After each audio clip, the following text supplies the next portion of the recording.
Welcome back to Derry Public Radio. Reporting from the basement of the Derry Civic Center, this is CM Alexander with the news. Have you been dreaming of the open road? Derry Discount Motors is here to make those dreams come true with their Takuro Spirit Summer Sales event. Take a test drive and ask a friendly sales associate about where the Takuro Spirit comes from. Why is one always parked outside my house even though I've never owned one? Why does the radio play only static that sounds like it's trying to speak? These are good questions. Questions best left unanswered. Hurry in, the Takuro Spirit Summer Sales event won't last forever, just like you. You're listening to Derry Public Radio.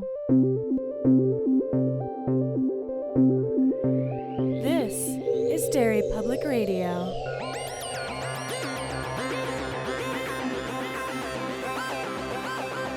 Welcome back to Derry Public Radio, a bi-weekly Stephen King book club podcast. I'm one of your hosts, Joshua Kahn, alongside CM Alexander. Hello, everyone. And Eve Gatto. Hi, constant readers. And today we are back with another Patreon selection from Jason Keene, who has selected Wizard and Glass. And we have CM leading our discussion. CM, take it away.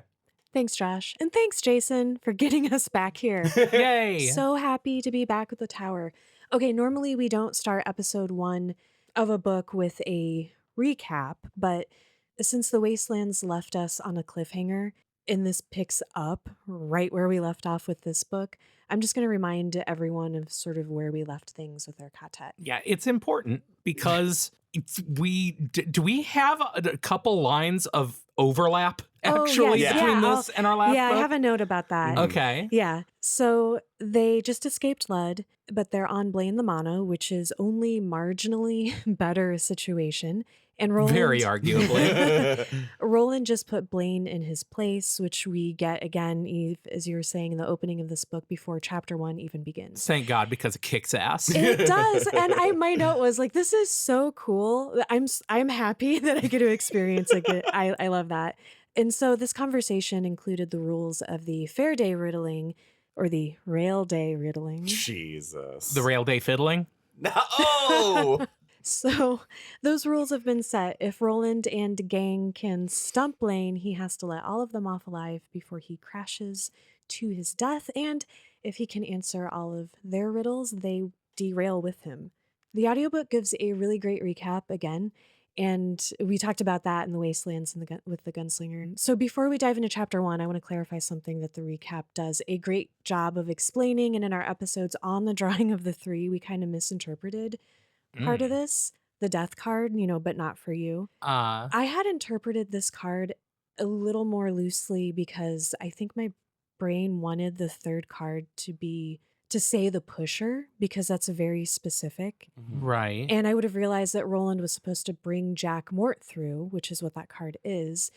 Death is broad in this sense because Mort causes death. And when, with the Jake having died twice and being in that mix, so death could be killing Mort to set things in motion for Jake. So to me, it was like solving a puzzle within a puzzle. Yeah, this little opening where it goes through kind of the basic rundown of the plot of each of the books. It's more linear of a recap. It's more linear, and it really does feel not retconny. Do you know what I mean? It feels like he's making it clear because maybe he realized it wasn't. Because it here, and I have a note on what he says exactly. He said, so Roland was supposed to draw Mort and he kills him instead. And when King is describing this in the recap, he says there's a price for going against what's been ordained. And I was like, oh yeah, duh. The price is the paradox, like the price of Jake's death, which we knew, but like the way he put those two things, like connected them for us in the recap, I was like, I think the way I would explain it is he has a way. So in the first several books, King makes it very clear and has always made it very clear, like, I'm making all of this shit up as it goes. Like, I don't know what the next thing is. He says the real third is drawn in regards to Jake at some point. So it does kind of make you think, oh, that's what was supposed to happen. But it's not. And like in the foreword, we didn't even talk about the foreword of, at least in the edition that I was reading, that he talks about how, people have asked him at this point, in the 90s or whenever that this came out. How does it end? And he's like, I can't tell you. I don't know. Mhm. So as he's written these books, he throws in a lot of stuff that is pretty obvious to me, at least in retrospect, that he's like, I don't know what this means. This doesn't mean anything. And this little recap opening feels like him going, okay, here's the threads that are important. Yeah. Yes, Like, yes, here are yep. the threads that we're focusing on Yeah. now. And it works. It I does. think Absolutely. it shouldn't work. I know. And I think yeah. it works. I don't think I've ever seen it work like that before. It's Yeah. always been like it's always been ineffective with other writers. But that's one of the things. That's why Stephen King has his own podcast in us. Well, it feels more like storytellery. Yeah. Yeah. Does that make sense? Yeah. It makes the world even bigger somehow. It feels more like King is sitting down and telling you this story. And I mean that in a positive way. I Yeah. like it. We It's get intimate. Yeah. Right. It's intimate while at the same time being an eagle eye view of the world. Mhm. And that's what you need for a story of this scope. Yeah. Okay, so I'm glad we stopped to talk about that because that's actually really fun, and I was so delighted that I was like, oh yeah, my brain connected it all because Yeah. I'm a constant reader, and King knew that. It's funny. When I finished the reading for this, I forgot to mention at the top we're reading through part 1, and it's so short. And I kept thinking, why did I make it so short? And I realized how much we were going to not talk about what happens in it because there's so much other stuff to talk about for us in this beginning. Like overall, this beginning I have part. 10 pages of notes. You're a monster. This is the first one in a while that we got to the end of the reading, and I was like, fuck that. I want to keep reading so bad. Where this ends, what we're covering is so Yes. perfect. Y'all, I've said, how long have we been doing this podcast? 6 years. 6 years. 6 years. I've said from the beginning, like, Wizard and Glass is my favorite. In Call reading it by its through real name. Wizard in Ass. Thank you. the fun joke from before we started recording. That's how you know it's going to make the edit. It's completely threw me off. I said, like, from when we started, Wizard and Glass is my favorite Yeah. of the series, and just having read through the first act, having not reached the part of the book that I love yet, It's your favorite, yeah. it's not even close, y'all. This is King at his best. I feel like this is him. This is the characterization. We have finally reached the characterization of each of our characters that is perfect and the reason I love them. And I'm very excited. It's I'm like- so sorry. You're excited. No, it is that perfect timing. I don't mean this as a criticism. I mean it as like pure compliment, but I don't know how to phrase it good. I love it. It's like it took 4 really awesome, Mhm. fun, entertaining books for him to fully realize the world that he was trying to create when he was inspired by The Good, the Bad, and the Ugly and Lord of the Rings. It's like, oh, you found that perfect blend. Yeah. Like you literally just made it happen on the page with how you tell this story to us. And it's, I don't know, to see, like to know what those influences were and then to see him literally just paint that picture is really cool. Okay, so we kick this off with Blaine being a bull in a china shop. we see this path of destruction as he's moving along his track through towns at speeds that disintegrate skulls and rip nearby animals apart, including a doe and this really bothered me, not because it died, that sucked, I didn't want it to die, but we've nearly only seen mutated animals, like in the wild, the wildlife has been described to us as muties. And the doe is described as still being mutated, but otherwise very healthy. And she just has this cute, like, little extra leg dangling Yes, off her that tummy. happens. Cute little extra leg. It's adorable. She represents a healing world, and then she gets blamed. This is such a cool bit of world building. It really doesn't amount to anything story-wise, but the fact that we pick up with Blaine charging out of the wastelands and this like barren, unlivable alien landscape, and we come into this tranquil hillside There's life. and then he just rips it apart. Yeah. Pyramid heads a deer. This made me realize that I am really invested in Roland's world basically like dying. It reminds me of, when you think about the universe expanding, like dark matter and stuff, it makes me feel like that about it. And because I'm super anxious about the universe expanding for some reason. Sure. This makes me feel anxious. I'm like, oh, I want his world to be okay. I don't know. I'm attached to like the romanticism of, Gilead and things having moved on. If there's anything scary in the world, it's entropy. It's Yeah. This is another thing. People have been asking me, this book specifically, what are you reading? Like, what do you think about it? And I think it's because I've been reading it in public and making faces. Like someone literally at a bar the other day was like, must be a good book. And I'm like, oh no, why do you say that? You looked like you were enjoying the book. And I was like, oh, I was making faces while reading this book. Those are all pickup lines. Oh. Well, people have been asking like, so is it a good book? And I go, yeah. And they're like, what's it about? And I'm like, well, right now, a cowboy's having a riddle fight with a train. And it shouldn't... I think it shouldn't work is the like log line of really the Dark Tower as a whole. Yes. It should be goofy or silly, and it isn't. And it's cool. It's cool. Roland gets up on an invisible table and yells riddles at a robot train. Formally. He does it formally. That's true. like the icing on the cake. It's so badass. I'm going to pull us along here. Our caboose is a little behind. Perfect. You guys are the caboose? Well, I've been called a little behind before. Not me. What? Okay, chapter 1 is called Beneath the Demon Moon. And I mentioned this because it came up in our episode on Writing the Bullet. And we find out that in Gilead... I made the same notes! Yes! Okay, so in Gilead, the full moon of year's end is called the Demon Moon, and it was considered bad luck to look directly at it. In Writing the Bullet, we know that... You shouldn't wish on it, that's for sure. Yeah, and so we had this conversation. We were like, is that lore? a thing that King based this off something real, or did he make it up? And had, speculated like, well, we haven't really seen it anywhere else. So now we see it in another King thing. So Well, also, we have to... Well, it's something that'll come up later on in this book that I just remember blowing my mind. I don't know if I should bring it up now or not, because eventually we learn more about the cycles of the moon in Midworld. No, it just needless to say, the phases of the moon in Gilead we may have seen some of them before. They mean something. So Roland asks Blaine for some privacy, and he obliges. And I like that Susanna's like, do you really think he's gone?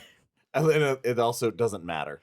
And Roland's like, also, he's too arrogant to cheat, and he doesn't need to anyway. And so they work out a plan of attack. Would one of you like to explain how they're going to try to defeat Blaine? Yeah. Well, their first plan that they come up with. So their first plan, Roland says they need to establish Blaine's skill. And the way that they are going to do that is they are each going to ask him one riddle, one easy riddle, a medium riddle, a difficult riddle, and then an extra hard riddle. A plan that I say is flawed from the beginning. But turns out to be the perfect plan. It works out. I think they were trying to get something out of it and got something else out of it. Like, they were focusing on the wrong thing, but... They didn't get what they expected. Yeah. I forgot about what eventually wins the contest. Spoiler alert. They don't die. And so I was hanging on to the fact that Roland is positive the riddle that will stump him is in this book. And that because Roland is always right about these things, I was following that logic and I couldn't fathom how in the world can this book be the answer. And it when the reveal happens, it's like a slap in the face, and I love it so much. The books we should reset introduced in the previous book being a riddle book with all of the answers torn out, a complete red herring that means nothing, and Charlie the Choo Choo by Beryl Evans. Yes, thank you, Eve. It's interesting Given that to us by Calvin Tower. Yes.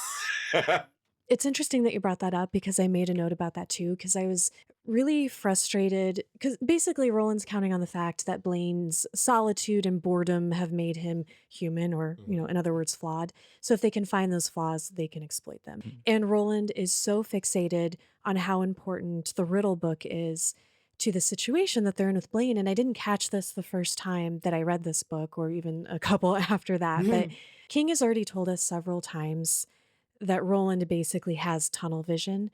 So rereading this time, I was like, oh, too fixated on that book. You're looking in the wrong place. You're being too rigid and literal like you tend to be. And later on, and we'll get to it, but Eddie will demonstrate the kind of information processing strategy that, to retrieve a memory that makes it obvious, what the actual purpose of Jake's riddle book is. I love and that. And it sets it up right here. It's and you're beautiful. Just like, oh, the payoff takes so long. It's awesome. It takes the entire part 1 almost. Yeah, basically. But it's worth it.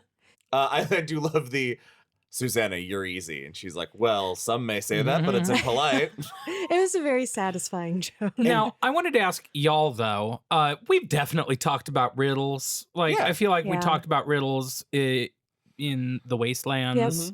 But the riddles that we use to judge Blaine's skill, did either of you think that they were any distinctly easier or harder than the next? No, I did not. See, I don't know. I thought it was different thinking styles might be needed for some of them. Okay. So for me, the difficulty would be knowing the rules of riddling well enough to understand when you need to use a different strategy or look at it a different way. I think that's the skill to riddling, right? Right. I mean, if you gave me 100 riddles and said organize them by difficulty, I don't know that I could. I completely agree with that. Easy and hard. And I completely agree that, there must be easy and hard riddles. But I'm the same way, Josh. If here's 10 riddles, which one's the hardest one? I'm like, I don't know, the one I can't figure out. Yeah, well, that's what I mean by depends on how you think about things and if you know when to switch to a different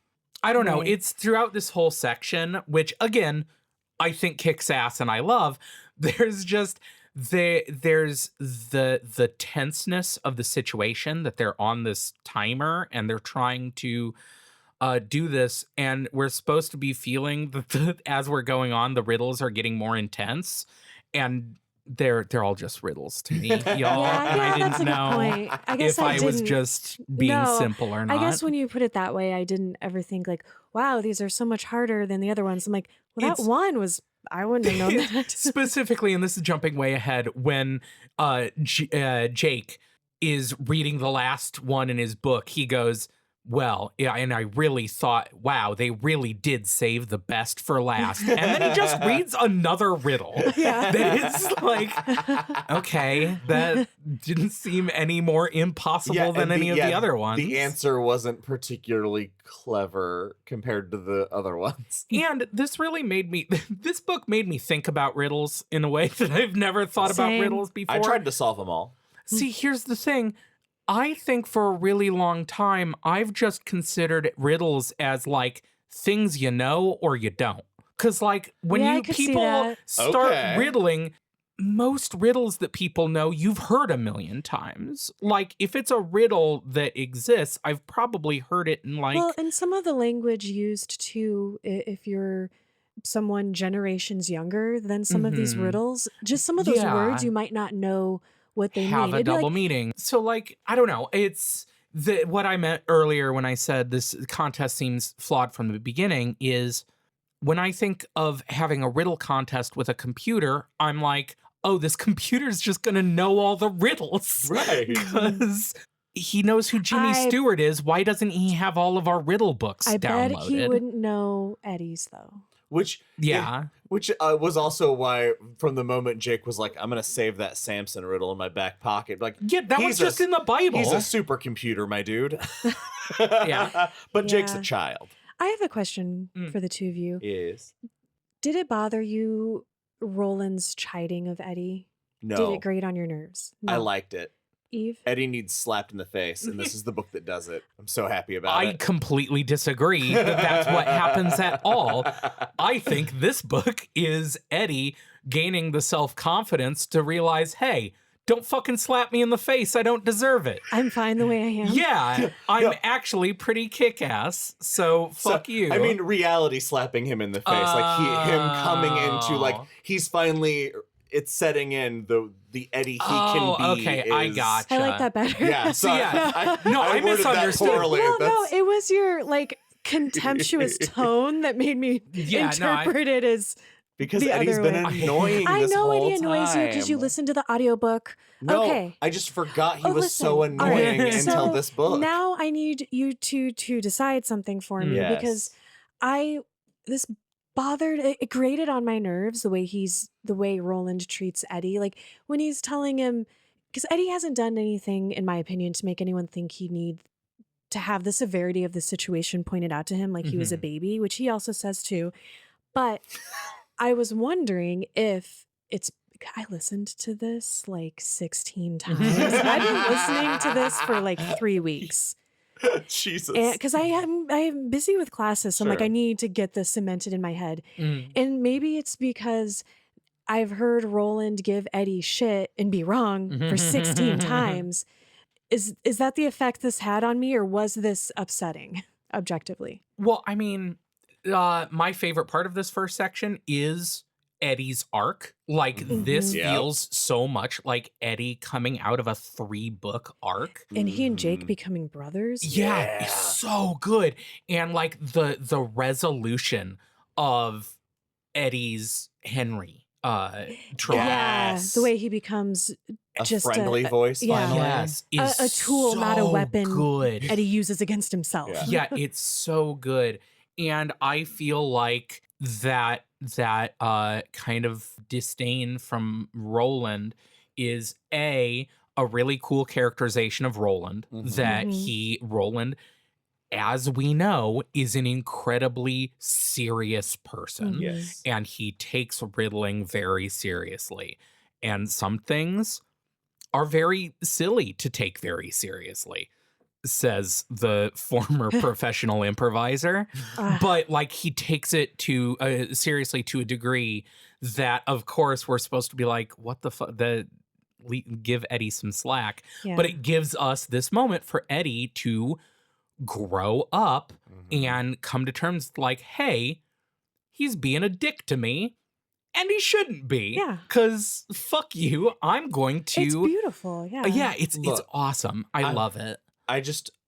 It's such a perfect moment. Stephen King's such a fucking genius that, because it's Eddie's first round in this first riddle, the first round of riddling that this happens to Eddie, where he's the one who's asking the hardest one. He doesn't know the answer, but that doesn't matter. And the answer is silence. And Eddie doesn't know that, but Blaine does, and uses it to deliver just a sick burn. He's like, silence, something you don't know anything about, Eddie of New York. And everyone collectively goes, ooh. Yeah. You can feel it Yeah. in the room Like- reading this.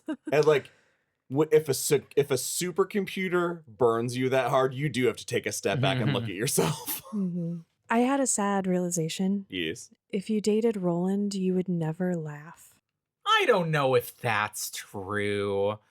I think he would be the kind of person who would say things that he doesn't realize are funny, and you'd be like, You would never laugh together. Is that more accurate? It's just like I really value like how much Devin and I make each other laugh and how much we laugh with each other and at each other and everything. I'm like, oh, I guess I'm the kind of person. It'd be hard for me to be with somebody who was very serious, like Roland, because I need to laugh or I'll I'd die. make him laugh. I can fix him. No, no, All no. It has to happen every episode if we're talking about Roland. One of It's us true. tries to fix him. We've all had a go at Roland, basically, is what I just said. Ew, sorry, guys. All right. But you know who has the sexiest time on the train? Jake. Yeah, he does. This is weird. I have a lot of feelings about this. Hilarious. See, that's the weird part about it. Because I feel like it's played for laughs. Yeah. And it's fucking the scariest thing that has happened so far. You realize that, yes, right? Yeah, because Jake is a child. And Blaine is just like, I can do this sex to you, child. Yes. No hesitation. It is, I can do this. You don't really have a choice if I decide to. Yeah. And okay, let's explain what we're talking about. Yeah, because this sounds real weird. Yeah. Okay, so they're going along doing the riddle contest and making no real progress. But at a certain point, Jake realizes that his hand, which had been bitten by Oi when he was falling off the bridge, Oi bit his hand to hold on so he didn't fall. And he realizes his hand doesn't hurt anymore. And he asks, hey, what the hell? And Blaine is like, oh yeah, look at the arms of your chair that you're sitting in. And it's a mesh. And he says, well, I have, because you're in the barony class fancy car, I have a variety of means of providing first aid, but also completely like fucking with your brain chemistry. I could produce incredibly lifelike hallucinations. Jake, the child, would you like to have a sexual encounter with Edith Bunker? And this is used as like a bit. Yeah. Because it leads into a whole thing that we'll talk about in a second. But like in that second, I was like, this is being brushed aside. That's so scary. Because that is fucking I have no mouth yet, I'm a screen level of this is a machine that could trap you forever, who could put you through unimaginable torture because they can completely overwrite your senses and your mind and your memory. That's so much scarier than crashing into a wall at 900 miles an hour. I had focused on the emotion enhancement ability, thinking he could just make them all kill each other. Yeah, if also he just scary. Felt like it. That's the one that. I was just thinking he could make them so relaxed. They're like, we don't need to riddle. They also could do that. Could yeah, make them just sloth-like and chill. I don't know. It's just such a scary idea to have this all-powerful, big air quotes, malicious, malevolent being who could have complete control over your entire nervous system. And I'm not saying you are saying King did or didn't do this intentionally. But I'm just assuming there's a lot about Blaine that he's given us that he doesn't outright talk about, but lets us think about the implications of that. And it's so disturbing to discover more of those upon rereading. Like, and I think it's easier to make those connections as you read this over the years, as like society changes and different things, those things become more evident. And I just think that's cool. Like, that's why books are timeless. Yes. Something that you just said, that like there are so many things about Blaine that are thrown in, is something that in a book I enjoy less. I would definitely, this would be one of those things like, they left so much on they needed to talk about this. Like, there are so many ideas that are tossed off and then nothing is done with them, that if this were a lesser book, I would have been like, why didn't we get an entire book about their train ride on Blaine? I would kill for them to explore more of the train. I would love to learn more about the Fall of the Hounds or like what its whole fucking deal is.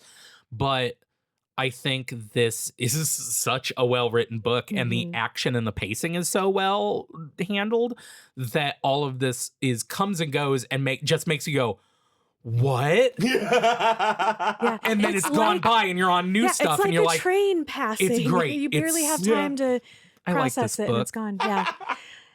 Where are we? What are we talking about? 7. Okay. A couple things to advance us that I'll just point out about some riddles I think we skipped. Susanna, as you said, one of you asked the first riddle, and Blaine makes a strange clicking sound.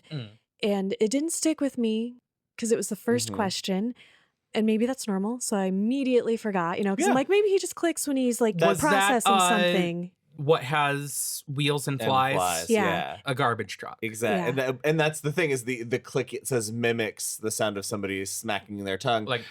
Yeah. You think that it's Blaine putting on personality, and you forget that from here on out, no answer comes with any personality whatsoever. And then it comes back into play later on in a major way, and you're It's like, oh, so cool. So good. Susanna gets blamed. He destroys her riddling spirit by being super condescending. And little Blaine pops up here and there. I didn't really make any notes to talk about him. Except I'm glad we abandoned the little Blaine thread mostly. I only have one question for you because it's strange. You're right. We abandon it for the most part. It doesn't have to be here. It wouldn't matter. It's been a while since I had read this, so reading it for this, I kept thinking there was something with little Blaine that I was waiting for, some like double cross or weird thing we discovered. Yeah. Nothing. No. Did either of you have that? Or I think King put it in the wasteland to give himself an ally against Blaine on the inside, should he need that out when he was writing this part of the book, and then got to this part of the book and didn't need it. Yeah, I think it was just a hook. That he was like, I don't know what to do with this thing. So I overthink everything. The moment I knew it wasn't going to mean anything was at some point it cries out. When it starts crying out in the defense, and I was like, "Oh, this is just a thing that we have to watch die." Yeah, I love, just real quick, every time Jake does something, always like right there. Full stop. I love every time Jake does something. Oy is right there, and he's doing something like he's either mimicking or trying to help out, and it's like he's the best. Oy is the best of them all. It makes me leery of any attempt. One of the million reasons why I will always be leery of any attempt of adapting the Dark Tower to screen is the razor edge wire they would have to walk to make Oy the perfect boy that we know from the book, and not an annoying he's like sidekick. In the adaptation they've said he's voiced by Adam Sandler. Well, it's better than fucking Chris Pratt. I don't like that. Okay. I'm really all right. I'm upset. I'm upset. Move on. So Jake asks that riddle, and of course Blaine knows everything right away. We're just gonna get that over and over again. But I like that he uses Jake's riddle as another opportunity to insult Susanna. He sucks. For a train. Dude's shit. Yeah, I think I'm overly frustrated with him because of how much I listen to it.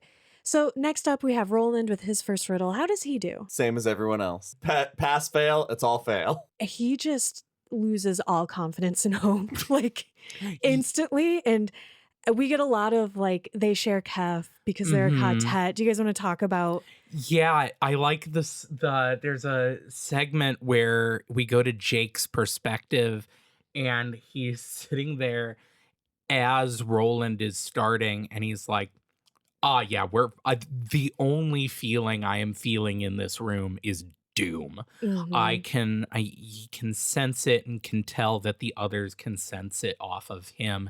And the only person who is not radiating this energy of we're already dead is Eddie. Who is sitting in a corner, kind of in my head, just like open mouth, staring into later. A corner. Yeah. She's like, he's so slack mouth. I want to hit him a little bit, which is so good. But even with Roland's attention being there, he gives her the no, leave him alone. This is important. He might be doing something useful. Let's go. I just like this moment because Roland is still, our Ka Tet does not like when Roland is anything other than a super badass, competent guy. They're like, no, because that's when it's scary. Yeah, he's their security blanket still. They're not yet fully autonomous, but like this, I feel like is where we get all of their journeys becoming full-fledged, like any of them could truly continue this journey. Eddie said it in the last book, even if you dropped right here, Roland, we would all go on. I don't know, this feels like that really is definitely true. Yeah. So after the first round of riddles that go poorly, they have Blaine leave again so that they can consult and find out that they are about halfway to Topeka. It's a 9-hour total run, and they've been at this for about an hour. So they're only an hour in, and everything looks hopeless. Real quick, did we mention that they are speaking at the map? Oh, and no, treating the map to Topeka Yeah. as Blaine's face? Because he doesn't have a face, so that's like their focal point. Missed opportunity.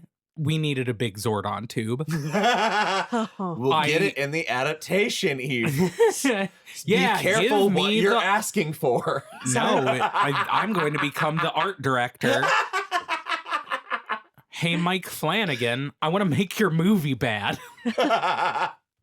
So this is where, Eve, you already alluded to this, something starts to happen with Eddie at the end of their next new plan that they come up with, which I can't even remember, like, the phases that they went through with this. It's basically Roland says, all right, I'm going to ask every riddle I can think of. Oh, yeah, that's right.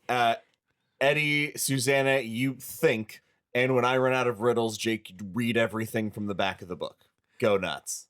It is so funny because from this point on, it is Roland just rapid firing questions. First of all, they said it's been 9 hours. Is that what you said? The trip is 9 hours. They're an hour in. Blaine says, they mentioned that Blaine is, like, they basically figure out Blaine is flat out lying about the amount of time it's going to take and all. I don't know. Throughout this part, I did also go, wait a second. Even if Roland does later on, he's like, if he had been asked, he would have said he'd known thousands of riddles. First of all, no, you fucking don't. That's insane. But, like, even if he had, how long does a fucking riddle take to answer? Like, how many riddles would you have to tell to fill 8 hours of riddling? Right. That's crazy. Yes. You would fill that time in a riddle day because it would take time to answer them. Because it's so rapid fire answer. Again, time means nothing. So while Roland throws riddle after riddle Blaine's way, Eddie is working on his memory riddle. And we are at chapter 2, The Falls of the Hounds, which is a really cool name for a chapter. And this gave me total never-ending story vibes. This is a whole section that, again, when you take a step back, why does it exist? It's not necessary, but it's fucking cool. It is purely to make you go, what the fuck? Mm-hmm. What world would this place exist in? Why would this be the method of charging a train? Right. What? Because that's insane. All Midworld is. All of these set pieces that are like, huh? Yeah. And it's awesome because it is this huge... You know what it reminds me of? It reminds me of Dark Souls. I don't know if any of y'all have played any of the From Software games, Dark Souls, Bloodborne. They're all awesome. And their method of storytelling is wandering around and looking at dope shit that it is not interested in explaining to you.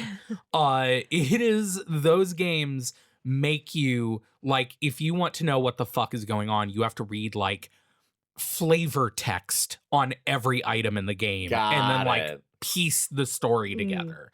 Otherwise, you just turn a corner and there's like the craziest building you've ever seen and no explanation of why you're there or what, and it rules. And that's what this reminded me of, like entering a new area and seeing this impossibly large dog statues at the foot of an impossibly large man-made waterfall. It's cool. And Blaine uses it to punish Jake because Jake dared to tell him that he can't fuck Edith Bunker because she's a sitcom character. And looks too much like his nanny. But that's not the important part. Sorry. It's so frustrating the way he gets revenge on them. Like, you are not prepared for what he's about to do. He's a bully. Yeah. Like Jake keeps saying, in the book, Blaine is Charlie the Choo-Choo told us. I know. The whole time. Yeah. He was right. The screams. So let's talk about what he does to get back at them. So he, much like when we left Lud, he makes his walls transparent so they can see all of this. and it's like billions of gallons of water rushing is how Jake kind of describes it.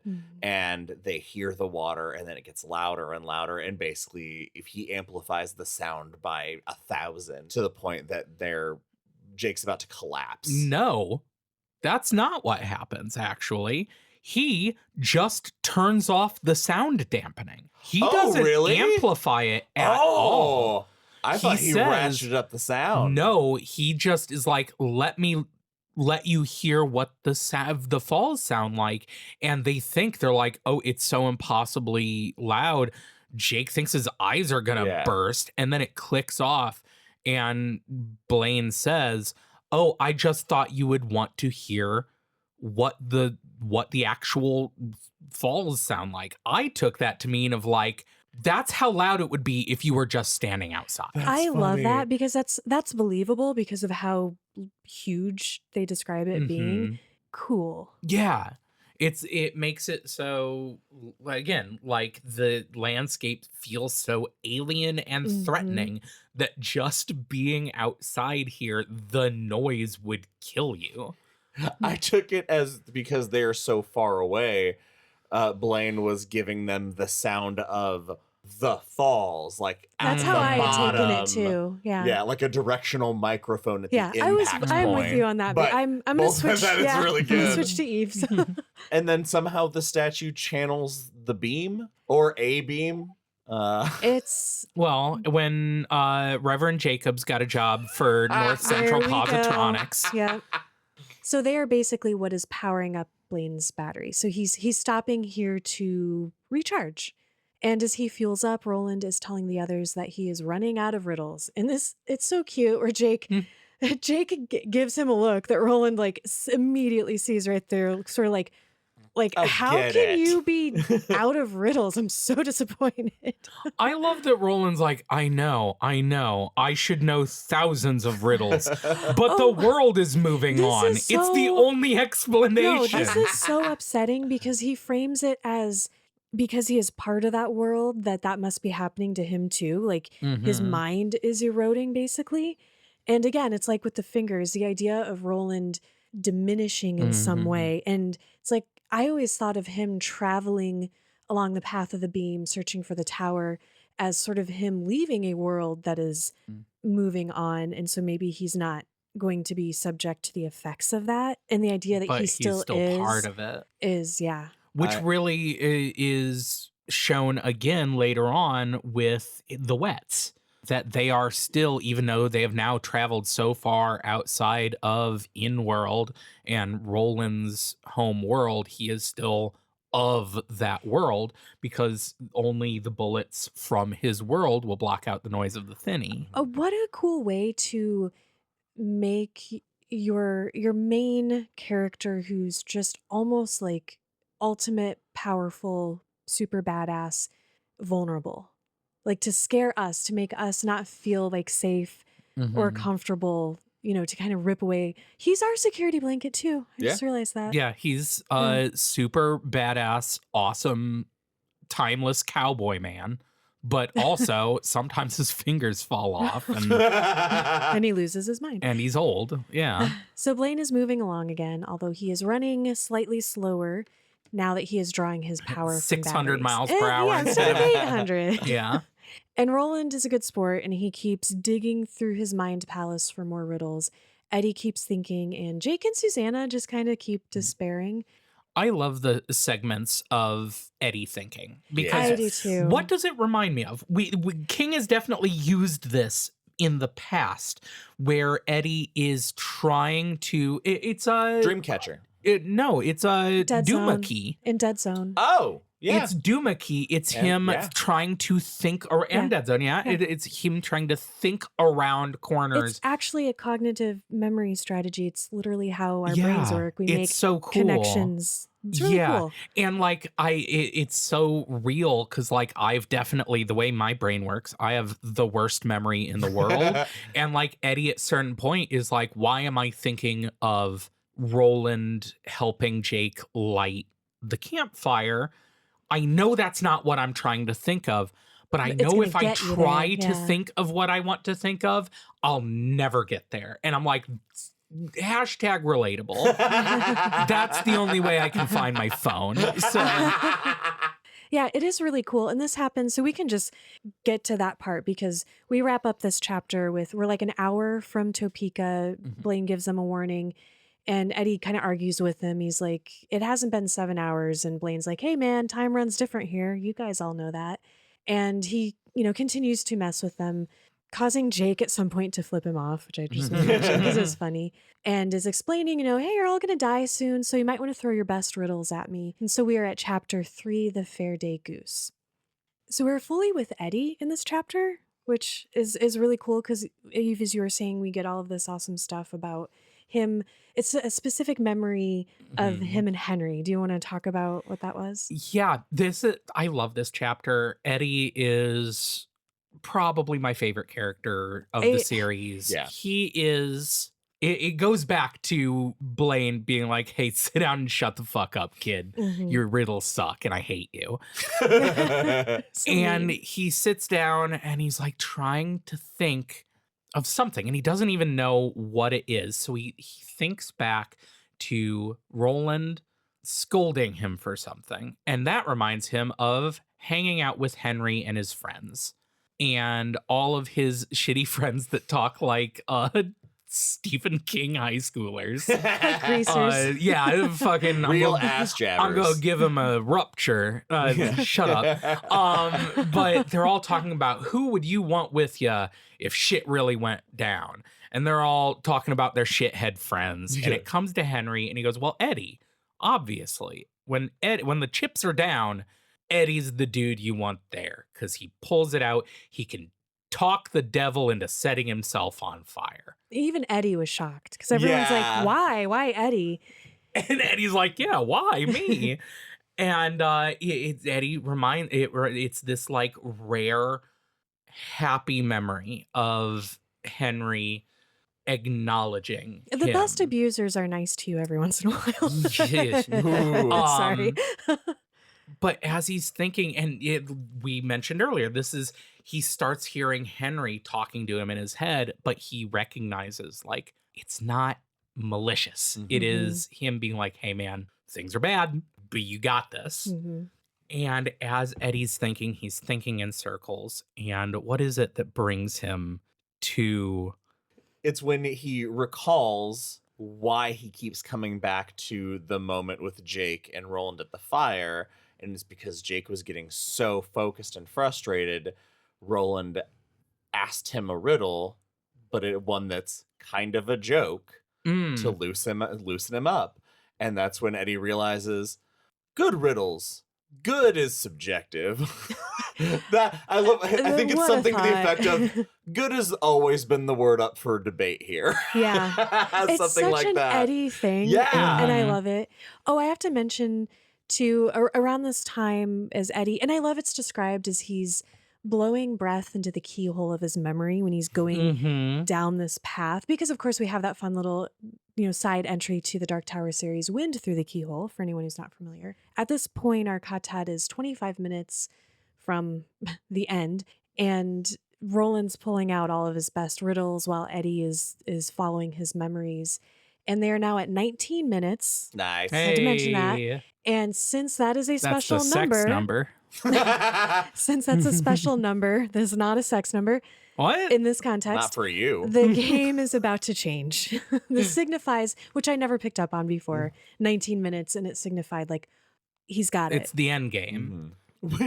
Fucking love Eddie standing up. Yes, it's so powerful. Rules. I can picture it. Oh my god. Well, so at the start of this whole encounter, when Roland steps up and says like, just because this doesn't involve guns, that this is words and not guns, does not mean that this is not a gunfight.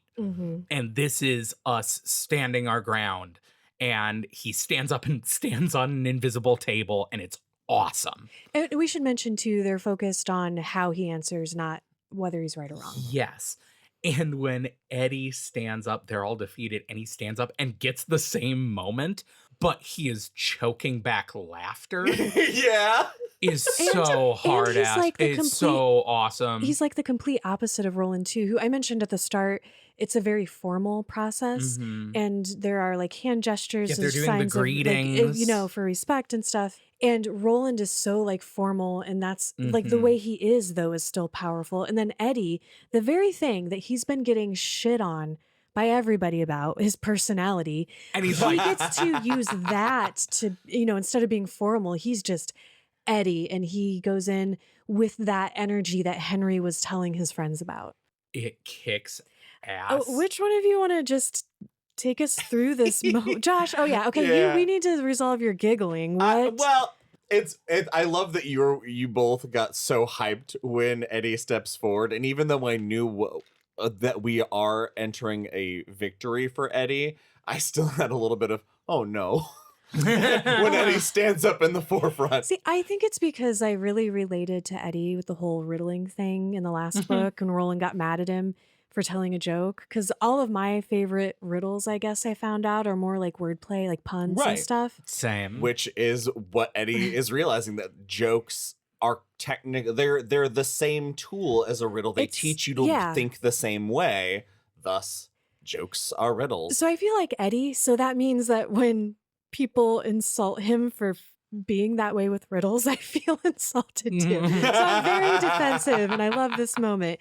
So Eddie's just throwing a bunch of classic jokes. I love that there's the moment where he thinks about throwing one out, what's green 1,000 pounds and at the bottom of the ocean. Moby the one that Dick's made Jake laugh. Yeah. And he decides, no, let's stick with... There's no real logic there. Yeah. That's not really solvable in a real way. Yeah. I like that he suddenly has like this integrity about riddles that's just a little more close to Roland's. I think it's the instinct of Ka that shifts him back to it.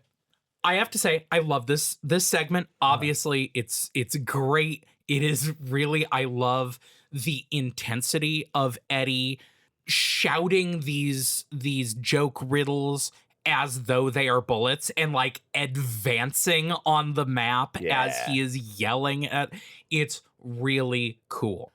I have to go back to what I said earlier and say Blaine is a supercomputer with access to apparently all media from all realities. There's not a single thing that Eddie says that is not in a joke book that I had access to in grade school. He knows them all, though. Except for the racist ones, I guess. But Blaine knows them all. He does know the answers. He doesn't get stumped because he doesn't know them. He doesn't want to answer them because he's too arrogant. Well, see, I don't think that's what's happening, though, because as he's yelling these, he like says them, and then there's that click, right? There's this. So what I took that as is like there is some circuit in Blaine that he can, quote unquote, think around corners. It's just, it requires something of him that is damaging to him. So he can't get past that, and that's the click we're hearing. Exactly. And so each question that is thrown at him, it is physically damaging the train and his mind. It's a weak pathway that he's following to answer the jokes. Is that what you're saying? Okay. So my like, the thing that I go is like, literally everything Eddie is in like 101 jokes to say on the playground or whatever. He's a supercomputer. He can just be like, Control F. Like, why is he using his logic to try and solve a dead baby joke? Like, so you and I are on very similar paths for the click and the damage headcanon. Here's mine. It is that because Blaine, despite we talk about him becoming more human than he would like, that human trait is obviously pride and hubris, of course. I think that Blaine, as he exists, has a finite amount of storage in whatever those memory banks are. The supercomputer in Lud is what has everything. Mhm. So what information Blaine chooses to store on himself is a certain tier of data. Quality data that he doesn't want to be separated from, because the further he gets from Lud, he's got to send a signal back to get the message. That signal's got to come back to him. So this is a very heavy sci-fi answer to this. So essentially, in my head, hard sci-fi rather. My head canon is that click is because it has to relay a connection back to Lud, which is currently destroying, like, to access being the files. obliterated I like and that. across the rails. So it's bringing all the charge and all the destruction. It has to bring that shock And he back keeps, into itself. The final one, he says, I need more time. Yeah. I like that. He's waiting for the signal to get back. Because it incorporates the pride, which we do definitely get from him. Okay, cool. That's lovely ideas, both of you. That's such a harder sci-fi idea than anything else in the Dark Tower that I love it. So Eddie just keeps giving him jokes that until his screen explodes. Yeah. Eventually he's demanding more time and he's saying, you have to give me more time. And Roland's like, you are the one who basically said we're out of time. So you don't get to kill us because, I can see it in my head so clearly. Roland's reaction to Eddie. I can see it so crystal clear in my head of Roland sitting with his like fucking head in his hands when he's like, we're dead, we're done. And Eddie stands up and says some dickhead dipshit joke that Roland has expressed it's so great. extreme disdain for. And the second that Blaine is like, that's stupid, I won't answer, I can see so clearly Roland's head jerking up and going, you cry off? Yeah. Wait, did you just say you're cry off? Because that's a bitch move. You cry off right now and we win. And it's You so cry off like a bitch. awesome. It rules. I love Roland instantly like, my boy, Eddie, you figured it out. It rules. I love it. It's so good. This is not a complaint. I love it. You two are Yelling. screaming. Yeah, I'm yelling. I get excited. I love the excitement because that is how it feels. Listeners, if you didn't read this, it's how it feels to read this. The excitement you hear in our voices is how it feels. I thought you were about to say, that's how it feels to be in the room with you two. Just loud all the time. All the time. It's true. Okay, so Blaine's engines die and they are coasting, but the problem is they're coasting right to that termination point, and Roland's like, we got to move to the back of this coach and prepare to crash. Yep. And so Roland thinks now is the perfect time to cry Eddie's pardon. And it makes Eddie uncomfortable, which I don't like. Like, Roland needs to cry his pardon, but Eddie's like, you can't help your nature, Roland. Don't change. But the story wouldn't be, as fun if Roland went to therapy. So, I think it shows a cool, it shows their relationship. It does. It shows the growth that Roland is going through. And it gets to what I believe this book is about. And that is about Roland's relationship to friendship at all. Yeah, this moment comes into play. I can't remember if it's before the end of this episode or if it's in the next part. But yeah, this will come up again. But yeah, this is the beginning of Roland is, after all of the first 3 books happen in such a short period of time and they're in distress the entire time. And this is this moment of Roland acknowledging these aren't just my traveling companions. These aren't whatever. These are my new friends. We've been together 3 months now-ish, I think we talked about. Because there's weeks that they talk about the span of travel in other books. Yeah. And I don't know. I just think it's such a cool moment of him having a superhuman moment. And then, of course, Eddie's like, nah, it's cool, man. Because, that's just such a dude friendship thing. Well, that's also Roland being the big tough dude who you've never had a moment like that with, who's like, Hey, I'm sorry about that. You're like, "Don't of course, apologize Eddie's like, to me." hey, it's fine. It's cool. We're bros. If Superman apologized to you, and like, because that's the relationship. Right. There's like Roland is this god, and for him to kind of admit his own mistake and remind Eddie that they are equals, because Eddie doesn't see them as equals. It's so humanizing. And when Roland says pretty soon as they're on top of the train, it was easier to smile nowadays, I was like, yeah, I love him. I was just making a stupid joke, and you two turned it into like this deep. No, I love it, like this deep human moment for Roland. So the crash isn't too terrible. No one gets seriously injured. They just are thrown into the front of the coach against the far wall. And so now they have the fun task of climbing out the hatch in the roof and then climbing down Blaine to get to the ground below. So we are at chapter 4, Topeka. And one of the things that makes, I think, this entry in the Dark Tower series very memorable is what this is, this place that they are. Because we talk about king connections between books all the time, but I think that this was my first real big one, and it's so fun the first time you read this chapter. It's crazy. It is such a huge reveal. I wish I remember how I reacted to this the first time. I remember the feeling of finding out where they are and being like, whoa. It was it was a Stephen King moment, because it made me have that thought again. Books can do that. Yeah. I do want to real quick, before we move on into Topeka, point out one moment that will be important later there are on a couple top I wanted of the to touch on. Yeah, go for it. on top of the train between Susan and Susanna yeah, and Roland. I'm going to do that. That's I'm going to try happen not a to. lot. Susanna and Roland. So between Susanna and Roland, as they're going out of the train, Susanna stops Roland and says, hey, sometime soon we got to have a talk.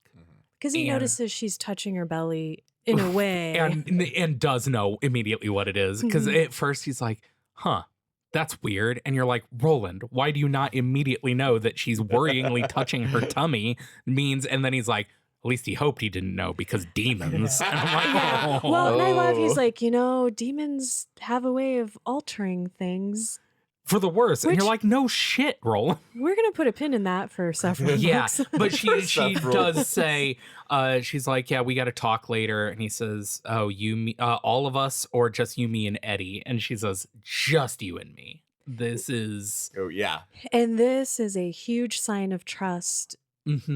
After, again, we're seeing them become more of a true Ka Tet as they also become more fully autonomous themselves, like each feeling like they belong in this world. And we get that a little bit too when they're looking up at the stars. Yeah. And they're missing Roland's world. It's Our like their stars home feel stick. alien. Yes. And I love that moment, because it's like, yep, I'd feel that way too. Like you can put yourself in that position. Yeah. And it's neat. After they have this conversation, they get off the train and stand in the train station. And then they go out and stand in the street to check the cars. And they stand out where By they the can zoo. see the zoo. They do a lot of standing. They stand around Superflu. Be true. However, so I remember being so excited about, there's Captain Trips is written on some newspapers, there's spray painted, there's graffiti, all this stuff. We get this. And I remember sharing it the first time I read this, being very excited that this time, because I hadn't read The Stand at the time, but I knew what it was.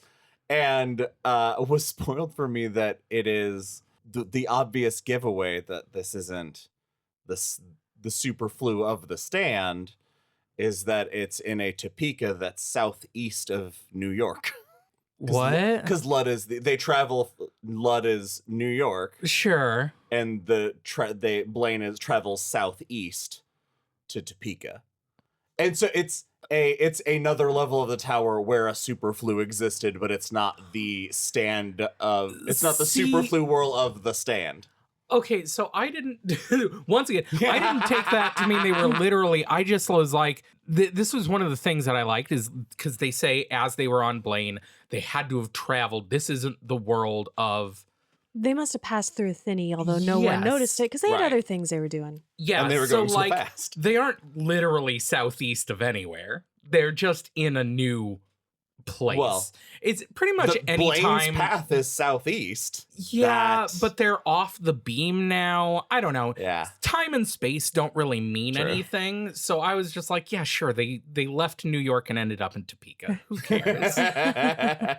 But we are in not our world and not Jake and all of their worlds because of the Takuro spirit. Yes. And some big sport team. Boingo Boingo Burger. Boingo Boingo Burger. Oh, and some burgers. Oh, actually, What? The baseball team? Yeah.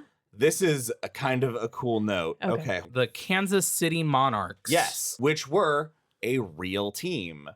They were a Negro League team. So there's also a theory on the internet that this outbreak of superflu happens in a version of the world where integration never happened in baseball. And there were two full leagues. Weird. Yeah. Huh. That's what Stephen King fans will do. They'll take one detail and build a whole lore around it. I love it. Super cool fantasy world, Stephen King, where segregation still exists. Oh my God. Good job, bud. Wow. God damn it. Well, that's somebody's theory, though. He didn't do that. That's, I guess. You can't blame that on King. That's fair. Not his fault. Okay. That's what I was laughing at. Oh, we need to mention one thing before we move through this. As soon as they're out of the hatch and on Blaine's back, they hear this metallic, trembly, wavery sound that makes them feel awful, and it's hard to tell exactly where it's coming from. This is what we were referring to about the wets earlier. Yeah, the sound reminds Jake of a saw being played with a bow. Which is a very distinct sound. Yeah. And it causes a physiological reaction in Roland.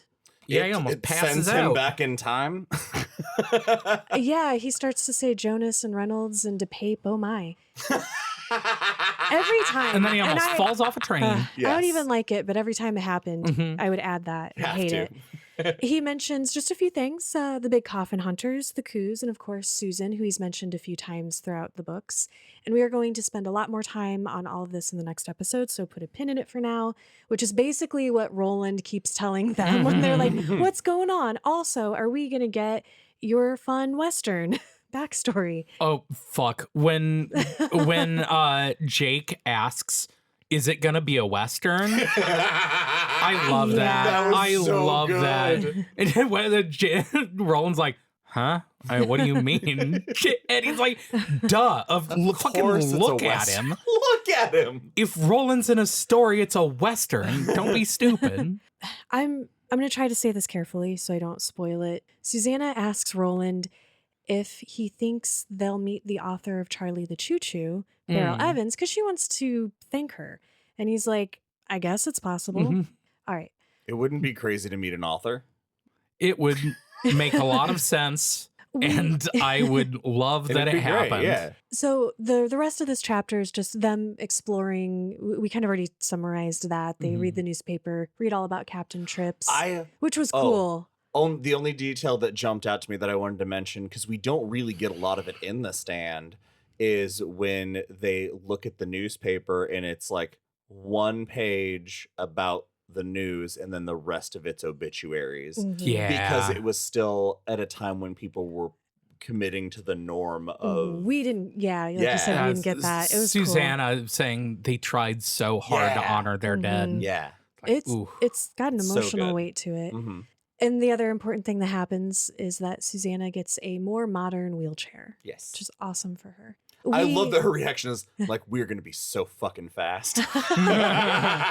We do find out before we get to chapter 5, Turnpikin, we find out some more tower lore from Roland because they realize that I think we mentioned this already, they're not on the beam anymore. And Eddie's like, well, the tower exists in all worlds, right? So we're still good. And Roland says that, well, it does exist in all worlds. That doesn't mean that it's accessible from all worlds. And he thinks that it's best that they find the beam again. And we get I don't know, we just get a funny moment here where Eddie's like, okay, let's go find it. Like, where do we start? And Roland's like, Yeah. This way. He just starts walking like, duh. So, chapter 5, turnpiking. As they make their way along, it reminds me of the corpse tour that we took in, The Stand, of course, but also in Desperation. Yeah. Going through a town that's dead. Less spooky than that, just more sad. They continue to debate about whose world this is. They figure all of that out, and then they finally get on the interstate. I think it's 85. No clue. They are walking towards this huge, what looks like it should be a mirage, but obviously isn't. Would one of you like to describe what they see at this point? They're about 50 or more miles away from whatever it is. Is there anything we reference more in this podcast than a thinny? I love this is where we find out thinny. what thinnies are, right? Yes. This is our kind of like our explanation of a thinny. We don't get a ton. It is very vaguely described. I like that it's described as a sore. Yeah. That's a very interesting, a good evocative description. Yeah. And they can spread. Yeah. Roland has not really described them as the thin spots between reality or anything yet. But that's basically what they are. They are this, in this case, enormous, shimmering bubble, fog, a mist, if you would, that is described by Eddie as looking like if you finally reached the heat mirage on a hot highway. Eve, could you say maybe the feeling of walking through a little god swamp? Maybe. Yeah. It's, and the whole time as they approach it, there is this noise. And there's a weird passage that I didn't entirely understand, and I wanted to know if I got this right.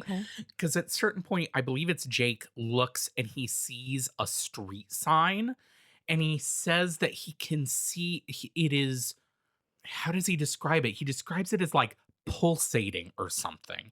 And he says that the thinny is sending out waves like... I didn't understand. There's just this one little passage that I'm like, I don't know what you're talking about, Jake, but it's cool. If I'm recalling, I might not be the same thing. It was almost like the effect of water rippling. Yes. But as a wall. Yeah. And how unsettling that sensation is. So it's almost like I read it as being able to see both worlds overlapping at the same time and your brain not being able to comprehend. See, I imagine it in my head, like if I was making a movie, Mike Flanagan, hire me, is like, imagine if you've ever gone swimming and you got your legs over the edge of the pool and you go backwards and upside down and the surface of the water is reflected in such a way that it's just silver and rippling. Yeah. And like you can tell that there's nothing on the other side of it, but you can't really see it because of the reflection. That's kind of how I imagine. I picture everything as Annihilation now. Yes. Oh, there's a bunch of parts in this that gave me Annihilation feelings, but I am also concurrently reading Absolution, the fourth book in the Southern Reach series. It's on your mind. So it's on my mind. So eventually they're going to get close enough to see that there appears to be a castle-like structure in it. Kind of makes them think of Disney World, and it seems to be made out of glass because it's reflecting the blue of the sky and everything. And so it's like this green-blue looking glass castle. And it's something you can... Well, you'll never forget as reading it on your second time. It's one of those moments that I don't actually know how I feel about it until we get back to it again. And am I right in thinking that the way this is described of them coming up on it is weird? Because they're in Kansas, obviously, so it's long, flat plains. But they describe that they can see it like 50 miles away on a flat plain. Is that, can you see 50 miles away if you're just like on the highway in Kansas? It's large enough, I think so. Really? If it's completely clear, I think you can see a pretty alarming distance. Can see the moon. Well, yeah, but that's the moon's enormous. Pretty big. That's a thick moon. It's a big moon. Okay. I don't know why we just Good objectified point. Anyway, yeah, I like this point, this part, because it's dark as they're like coming up over this highway, and they stop to make camp, and Roland's doing all this work, and Eddie is the one that is looking out where they're headed, and he sees this thing in the distance. He's like, hey, Roland, come check this out.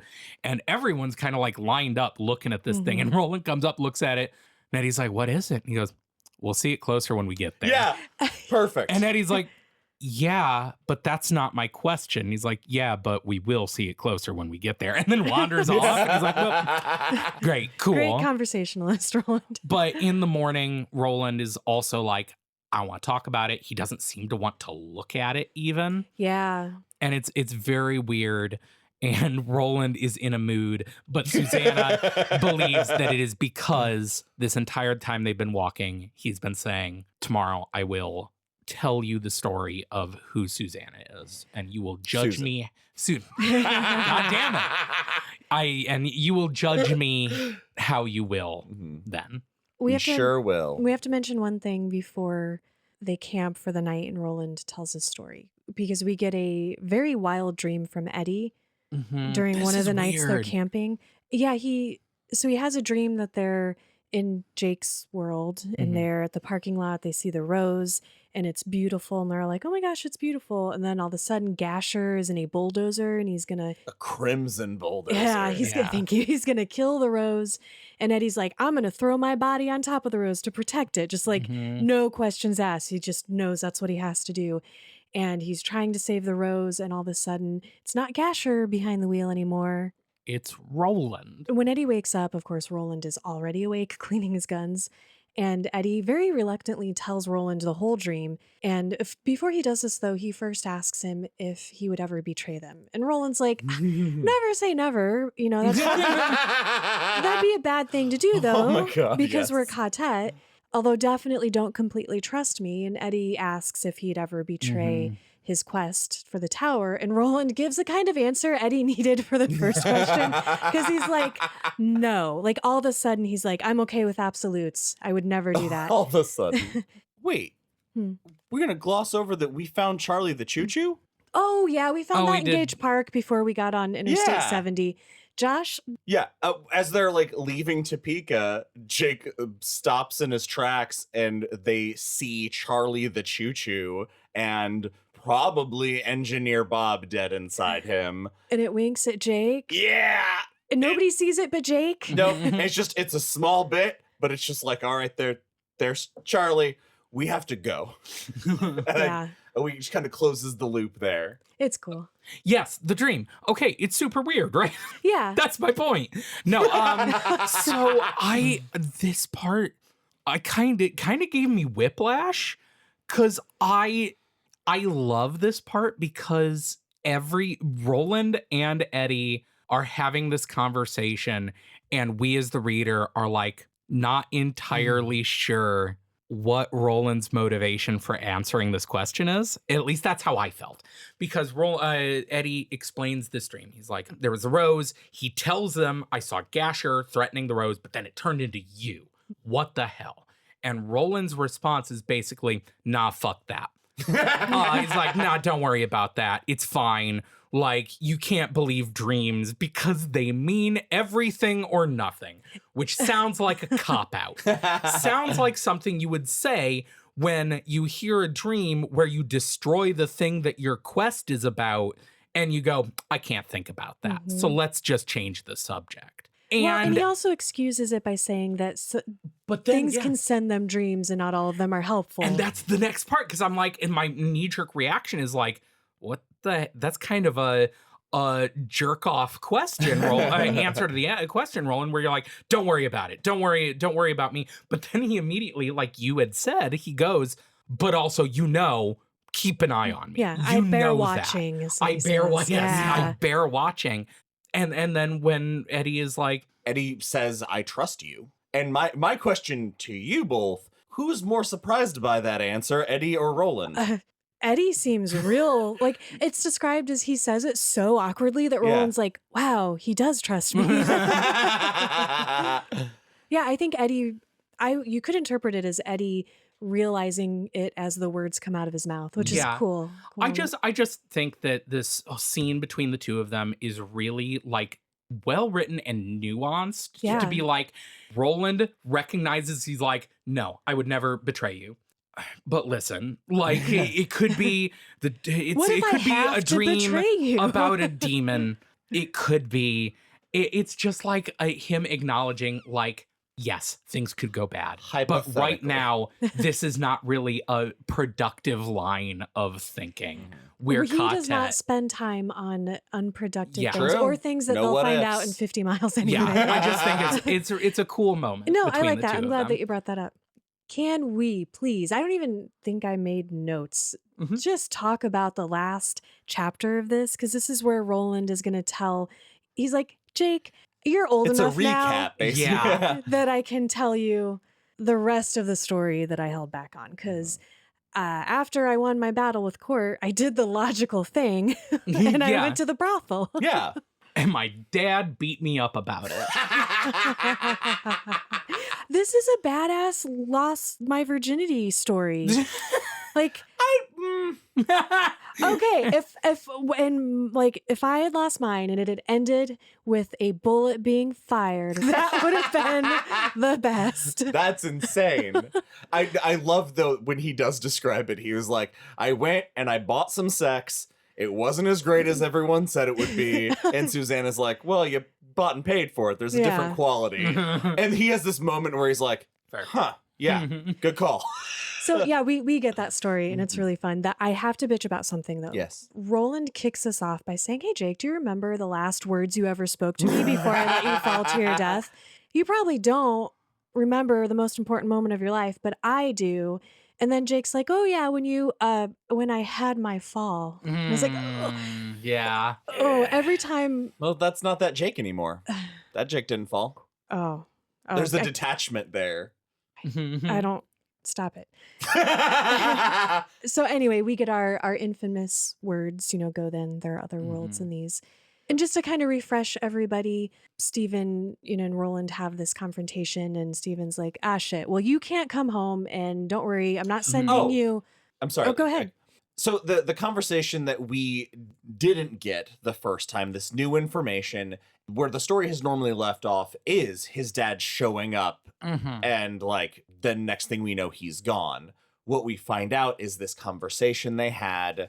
Roland basically pulls a gun on his dad and is like, I can't believe you let this happen. Your advisor is sleeping with my mother. And he says, I've known for 2 years. And it immediately shifts the tone in the room because I'm a cuck and I love it. Have you never noticed the chair in the corner of my master chamber? Never forget the cuck of your father. Oh, no. I don't even know what that means. Don't think about it. Don't. Oh, I just no. said it. No, stop it. It didn't happen. It didn't. It's just words. Words don't mean anything. Should I apologize? See, you should be ashamed. You've forgotten the cuck of your father in front of all of us. In front of the entire podcast nation. We can't name the episode that. That can't be on iTunes. You have no idea how hard this is going to be for me to pick anything else.